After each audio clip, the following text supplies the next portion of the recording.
নমস্কার, দেখছেন কলকাতা টিভি। আমি সুদীপ্ত রয়েছি আপনাদের সঙ্গে। শুরু করছি 15-15-5। প্রথমে যে খবরের দিকে নজর রাখতে হচ্ছে, জনসংযোগ কর্মসূচির আগে মুখ্যমন্ত্রী মমতা বন্দ্যোপাধ্যায় তিনি হুঁশিয়ারি দিয়েছেন যে সরকারি প্রকল্পের যে গাফিলতি হচ্ছে সেই গাফিলতির ভিত্তিতে এবারে সরকারি দপ্তরের যে প্রশাসনিক দপ্তরের যিনি কর্মকর্তারা রয়েছেন তাদের হুঁশিয়ারি দিয়েছেন মুখ্যমন্ত্রী। তিনি বলেছেন কাজ না ভালো হলে তাদের সরিয়ে দেওয়া হবে। জনসংযোগ কর্মসূচির আগে হুঁশিয়ারি মুখ্যমন্ত্রী মমতা বন্দ্যোপাধ্যায়ের। সরকারি প্রকল্পের গাফিলতি নিয়ে চরম হুঁশিয়ারি মুখ্যমন্ত্রীর। প্রশাসনিক কর্তাদের চরম হুঁশিয়ারি মুখ্যমন্ত্রী। তিনি ঠিক কি বললেন শোনাবো আপনাদের। আমাদের দুয়ারে সরকার চলছে, কিন্তু আর একটা প্ল্যান করেছি আমরা। আগামী 20 তারিখ থেকে 20 জানুয়ারি থেকে 12 ফেব্রুয়ারি পর্যন্ত সব পোলিং স্টেশন অনুযায়ী আমরা স্থানীয় মানুষের, অনেকে তারা ব্লকে যেতে পারে না, দুয়ারে সরকারে হয়তো গেছে, কাজটা হয়নি, নিচুতলায় কিছু লোক তো আছে আপনারা জানেন, উপরতলাতেও যেমন কিছু একাংশ আছে, নিচুতলাতেও একাংশ আছে, কাজ না করে মানুষকে বারবার করে ঘোরায়। তাই আমরা আবার একটা পাড়ায় পাড়ায় সমাধানের মতো প্রত্যেকটা পোলিং স্টেশন অনুযায়ী আমাদের 3 জন করে অফিসাররা বসবে। যদি কারো শংসাপত্র নিয়ে কোনো অভিযোগ থাকে জানাবেন দয়া করে। আমাদের সঙ্গে রয়েছেন আমাদের বিশেষ প্রতিনিধি দীপ্তিমান ভট্টাচার্য। দীপ্তিমান, মুখ্যমন্ত্রী মমতা বন্দ্যোপাধ্যায় সরকারি প্রকল্পের গাফিলতি নিয়ে একাধিক হুঁশিয়ারি দিয়েছেন, তিনি ঠিক কি বলেছেন জানবো তোমার থেকে।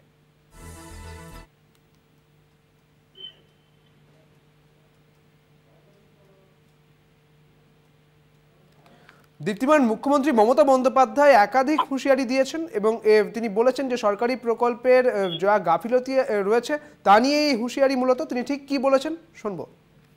দেখো, আজকে মুখ্যমন্ত্রী যে বৈঠক ছিল, ভার্চুয়াল বৈঠক ছিল, সেই বৈঠকে কিন্তু মুখ্যমন্ত্রী প্রথম থেকেই কিন্তু প্রচন্ড কড়া মনোভাব নিয়ে ছিলেন এবং এই জেলা শাসক, পুলিশ সুপারদের এবং বিভাগীয় সচিব যারা ছিলেন প্রত্যেককে কিন্তু আজকে কড়া ভাষায় তিনি কিন্তু বলেছেন।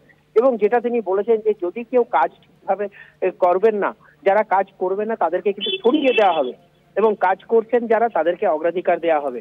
হ্যাঁ, অফিসারদের উদ্দেশ্যে কিন্তু মুখ্যমন্ত্রী এই কথাটা বলেন এবং তিনি আরো বলেছেন যে যেরকম জল স্বপ্ন প্রকল্প নিয়ে কাজের অসন্তুষ্ট প্রকাশ করেছেন। তিনি বলেছেন যে অনেক জায়গায় পাইপলাইন ফেলে দেওয়া হয়েছে কিন্তু তারপরেও সেখানে জল পৌঁছাচ্ছে না। আগে ঠিকভাবে কাজ করুন, পুরো প্রপার ওয়েতে কাজ করুন, কাজ না করলে পারে কিন্তু আমি প্রত্যেককে কিন্তু সরিয়ে দেবো। একদম চরম হুঁশিয়ারি দিয়েছেন। এবং পাশাপাশি কিন্তু এই যে সামনেই যে প্রকল্পের প্রোগ্রাম রয়েছে, জনসংযোগ যে প্রোগ্রাম রয়েছে, সেই জনসংযোগ প্রোগ্রাম নিয়েও তিনি কিন্তু কড়া বার্তা দিয়েছেন। দরকার বলে শনিবারের ছুটি আমি সকলের বাতিল করে দিচ্ছি এবং বাতিল করে দিয়ে প্রত্যেকে যেন এই প্রোগ্রামে, এবং দুয়ারে সরকার নিয়েও কিন্তু তিনি অসন্তুষ্ট প্রকাশ করেছেন। তিনি বলেছেন যে যেখানে যেভাবে সার্টিফিকেট দেওয়ার কথা, যেভাবে মানুষকে এগিয়ে এসে কাজ করার কথা, সেইভাবে কেউ কোনো কাজ করছে না, দায়িত্ব নিয়ে কোনো কাজ করছে না। প্রত্যেককে দায়িত্ব নিতে হবে, দায়িত্ব নিয়ে প্রত্যেককে কাজ করতে হবে এবং এই কাজের অগ্রাধিকার সবার আগে দিতে হবে, মানুষের সেবাটা সবার আগে করতে হবে। এইভাবে তিনি মুখ্যমন্ত্রী কিন্তু আজকে চরম হুঁশিয়ারি দিয়েছেন। পাশাপাশি তিনি বলেছেন যে আগামী দিনে যে প্রকল্প রয়েছে সেই প্রকল্পে কিন্তু কাজ করতে হবে এবং সেই প্রকল্পে কাজ করার জন্য কিন্তু ছুটি বাতিলের কথাও তিনি কিন্তু আজকে বলেছেন। এর পাশাপাশি নবান্নের আজকের বৈঠকে কিন্তু পুলিশ সুপারদেরকেও কিন্তু হুঁশিয়ারি দিয়ে বলেছেন যে যদি ঠিকভাবে কাজ না করা হয় তাহলে কিন্তু আমি প্রত্যেককে সরিয়ে দেব এবং জেলায় যে আমি সারপ্রাইজ ভিজিট করব, প্রত্যেকটা জেলায় সারপ্রাইজ ভিজিট করব, কোন জেলায় কখন যাব এবং কোন কোন অঞ্চলে যাব সেই ভিজিটের কথা আমি কাউকে বলবো না এবং সেখানকার কি পরিস্থিতি, ল অ্যান্ড অর্ডার সিচুয়েশন কিরকম রয়েছে সবকিছু আমি নিজে সরজমিনে দেখবো। সুতরাং প্রত্যেকে যেন এখন থেকেই অ্যালার্ট হয়ে থাকে এবং সাবধান থাকে এবং প্রত্যেকে যেন সেইভাবেই কাজ করে। আজ কিন্তু মুখ্যমন্ত্রী মমতা বন্দ্যোপাধ্যায় যে বৈঠক করেছেন, প্রায় 8 ঘন্টার মতন তিনি ছিলেন বৈঠকে। সেই 8 ঘন্টায় কিন্তু প্রত্যেককে, এবং তারপরে তিনি আরেকটি কথা বলেছেন যে যার কাছে দিল্লি থেকে কোনো চিঠি আসলে পরে সেই চিঠি যেন মুখ্যমন্ত্রীর কাছে আগে আসে। কি বলা হচ্ছে না বলা হচ্ছে, কিভাবে কি করা হচ্ছে হচ্ছে এই চিঠি যেন সবার আগেই তার কাছে আসে, তারপর যেন সেই চিঠি নিয়ে কোনো ব্যবস্থা জানে আর তিনি নেবেন এবং তিনি বলে দেবেন কিভাবে কি করতে হবে না করতে হবে। অর্থাৎ গতকাল যে চিঠি নিয়ে যে একটা পিডব্লিউডির চিঠি নিয়ে যে একটা রেলের চিঠি এসেছিল, সেই চিঠি নিয়ে যে ঘটনা, তারপরেই কিন্তু আজকে কিন্তু তিনি স্পষ্ট বলে দিয়েছেন সব বিভাগীয় প্রত্যেকটা দপ্তরকে যে চিঠি আসলে পরে, কেন্দ্রের কোনো চিঠি আসলে, কোনো দপ্তরের কোনো চিঠি আসলে যেন তাকে আগে জানিয়ে দেওয়া হয় যে চিঠিতে কি বলা হয়েছে কি বলা হচ্ছে না।